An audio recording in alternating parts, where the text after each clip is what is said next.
Hello Virgo, Sun, Moon, Rising, and Venus signs. Kamusta kayo? Sana po ay nasa mabuti kayong kalagayan. Welcome back po sa Star Tarot.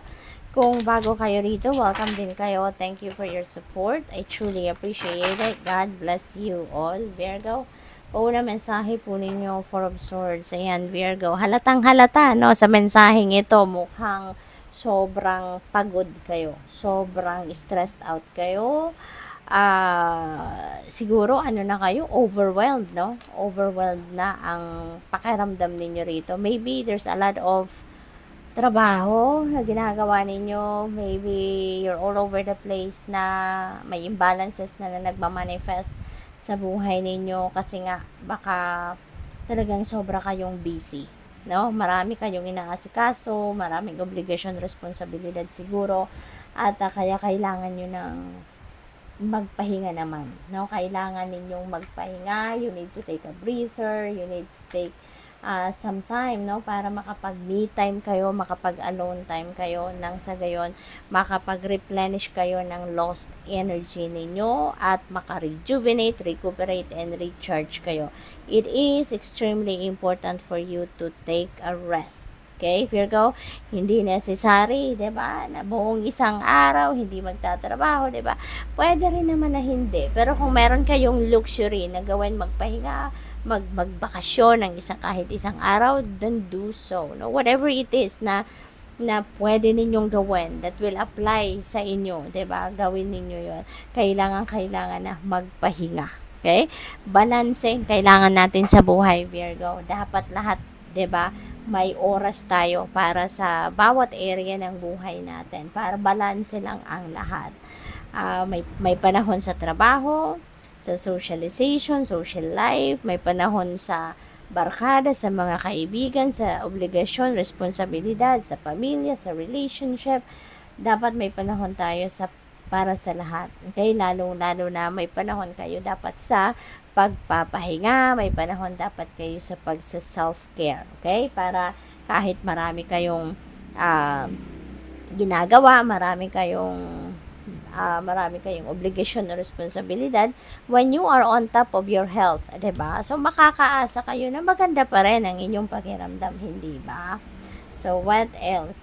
We have 6 of Wands. Ayan. So may tagumpay. Napakaganda kasi ito na yung bunga ng inyong pagsisikap, yung pagtatrabaho ninyo. Siguro ito na, job well done at maa-achieve nyo na, 'di ba? May accomplishment kayo rito and you should be proud of yourself, 'di ba? Kasi ito na ang bunga ng inyong pagsisikap. Maaring related dito sa inyong trabaho or negosyo, career. So, ngayon, baka mayroong financial reward dito, meron kayong matanggap na merit, meron kayong matanggap na recognition. So, good job, no? Kaya siguro kayo napagod din, na-stress, no? Because of this, na talagang sobrang sipag ninyo, sobrang tiyaga ninyo. Maybe you've been working long hours, 'di ba? Overtime ng overtime. So, kaya kailangan nyo naman ngayon na bumawi sa katawan ninyo, sa sarili ninyo. Magpahinga na muna kayo before you start a new beginning, before you embark on a new endeavor naman, no? So, replenish muna kayo, refill your cup muna para talagang bonggang-bonggang mabawi nyo muna yung inyong lakas, no? Bago kayo magsimula na naman ng panibagong yugto, no? What else? We have King of Pentacles. Holy moly. Napakaganda. Napakaganda. This is about wealth. No? Virgo. This is about wealth. This is about abundance and prosperity. Siguro, ang tagumpay na to sa inyong money, career, and finances. Maaring you have reached the pinnacle of success. Kaya naman, talagang siguro na stress na kayo dahil syempre para makarating kayo sa pinnacle of success ninyo, so talagang extrang efforts talaga ang ginawa ninyo rito, no? So eto, magiging siguro ito na rin yung point na matatanggap nyo na yung inyong malaking premyo, no, sa inyong pagtatrabaho. Magiging ano na kayo, siguro kung sa negosyo ito, baka sobrang sumisipa na ngayon na negosyo ninyo. Kung sa trabaho naman, baka ito mapopromote na kayo into a leadership role or baka aangat na, no, sa mas mataas na posisyon ng inyong trabaho, marami na kayong may ipong pera, maaaring mas malaki na ngayon yung sisweldohin ninyo, so possible na mga ganon ang sitwasyon. Star, wow, napakaganda. This is a new beginning energy, this is about healing, this is about new chapter sa buhay ninyo rito, no? This is also about tagumpay, meron din ditong wish fulfillment. So Virgo, you are so blessed. You are so blessed. Meron ditong wishes kayo na magka-come to fruition. So maaari, no, yung tagumpay na to, yung kaperahan dito na paparating, yung abundance, yung wealth, no, na pwedeng dumating sa inyo sa ngayon, maaring yun ang mga wishes ninyo na magma-manifest at this time, no? So, tignan natin kung anong mga messages naman ninyo pagdating sa inyong love life, usaping puso, relationships. We have fair male. Wow. So, maybe you are going to be dealing with a fair male sa ngayon, no? Feeling ko, ano to, baka foreigner din ito, no? Mukhang foreigner siya, Virgo. So, this could be someone, no, na baka makikilala ninyong bago. Pwedeng manliligaw to sa'yo, kung single pa kayo, or baka ito yung jowa ninyo, diba? So, pwedeng ganon, no? What else? We have new love. Oh, wow. So, merong bagong, ano dito, romantic relationship na pwedeng mangyari, no? Pwedeng mabuo, at baka ito si fair male, no, yung magiging jowa ninyo. Baka ito yung new love interest ng iba sa inyo, Virgo, no? What else? Karma. Ayan. So, there are, karma is at play at this time, no?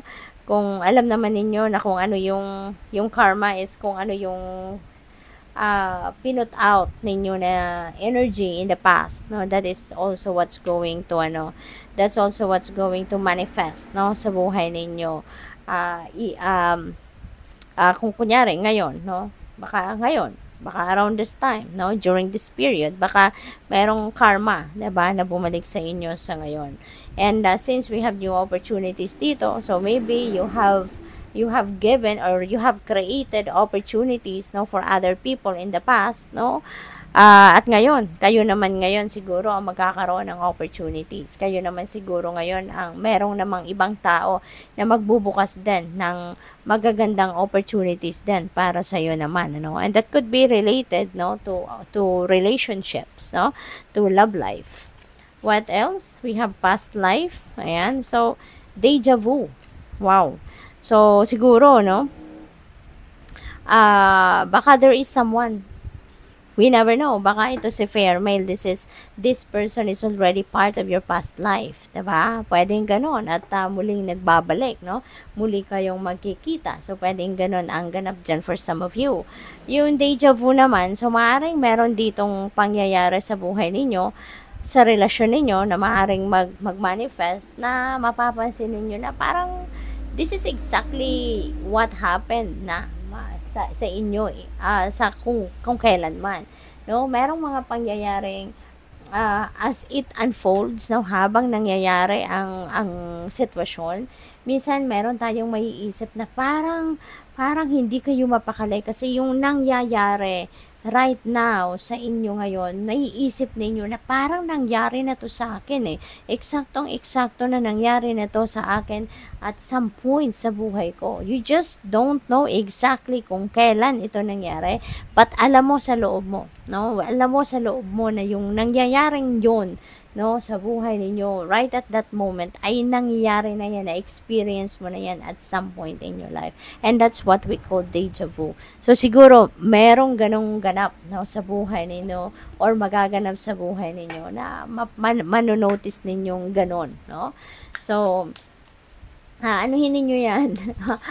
Take note of that, no? Kasi meron, para sa iba sa inyo, no? This is collective reading, kaya pwedeng mag-resonate sa iba sa inyo ito during this period, no, na other half of the month of June. So, pwedeng mayroong maganap na ganyan, no? At magtataka kayo. So, pagdating naman sa career, finances, trabaho, negosyo, yan, pagkaperahan. So, there is growth, no? So, ibig sabihin nito na papunta na kayo sa pag-progress, papunta kayo sa pag-thrive, sa pag-evolve ng inyong sitwasyon sa pangkaperhang aspeto ninyo. So, you are up for growth. You are definitely up for expansion, pagpapayaman, pagkakaroon ng maraming pera, no? Yung mga ganon. So, napakaganda, 'di ba? Daming opportunity. Meron kayong King of Pentacles, meron kayong success, energy. So, definitely, hindi malayo na magkakaroon talaga kayo ng growth. Because yung mga pangyayaring yan, dyan magsisimula or yan ang magiging parang masasabi ninyong ebidensya na ng growth ninyo or ng pag-expand ninyo. We have creativity. At maaring yung creativity ninyo, ito yung maghahatid sa inyong expansion. Ito yung maghahatid sa inyo sa growth na ito. So, baka ito yung magiging susi. Yung creativity ninyo, yung talents ninyo, yung creative mind ninyo. Ito yung magiging susi ninyo sa inyong pagpapayaman. 'Di ba? Sa inyong pagkakaroon ng mas maraming oportunidad para magkapera. What else? We have pay bills. Ayan. So, marami na siguro kayong pera ngayon na pambayad, no, sa bills ninyo. So, kaya ngayon, maaring kung ano man yung mga bills na siguro hindi pa ninyo nababayaran, magkakaroon na kayo ngayon ng pagkakataon para mabayaran ang mga ito because there are money coming your way, no? So, good luck. Thank you for watching. Love and light. Namaste.